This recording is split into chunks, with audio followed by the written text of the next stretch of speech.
আল্লাহর দয়া, আল্লাহর রহমত থেকে নিরাশ হবেন আপনারা। আল্লাহর নিকট পাপ ক্ষমা চাইতে হবে। কিভাবে?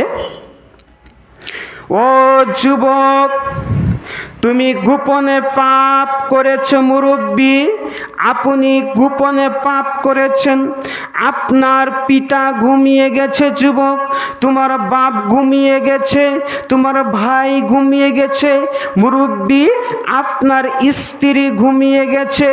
আপনি যে পাপ করেছিলেন ওই সময় আপনার বাপ ছিল না, ওই সময় আপনার স্ত্রী ছিল না, ওই সময় আপনার বন্ধুও ছিল না। এখন সবাই ঘুমিয়ে গেছে।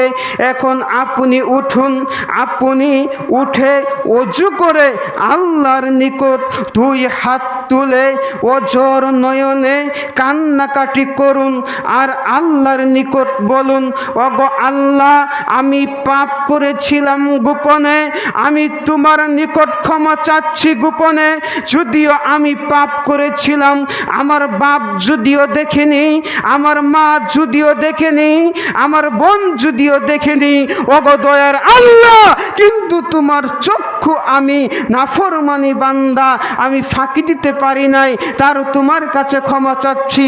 আমি যত পাপ করেছি, আমি হলাম ভিখারি, আমি হলাম ফকির, আমি হলাম মিসকিন, তুমি আমার পাপগুলোকে ক্ষমা করে দাও। তুমি দয়ার সাগর, তুমি রহমতের সাগর, তুমি রহমত দাও, তুমি দয়া করো বান্দার উপর, তুমি আমাদের পাপগুলো ক্ষমা করে দাও। তুমি আপনি কান্নাকাটি করেন, আল্লাহ ক্ষমা করে দিবে।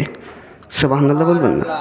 রাসূল সাল্লাল্লাহু আলাইহি ওয়াসাল্লাম বলছেন, তিন শ্রেণী ব্যক্তির চক্ষু জাহান্নাম জাহান্নামে যাবে তো দূরের কথা, ওই তিন শ্রেণী ব্যক্তির চক্ষু জাহান্নাম দেখিবেই না। সুবহানাল্লাহ বলবেন না?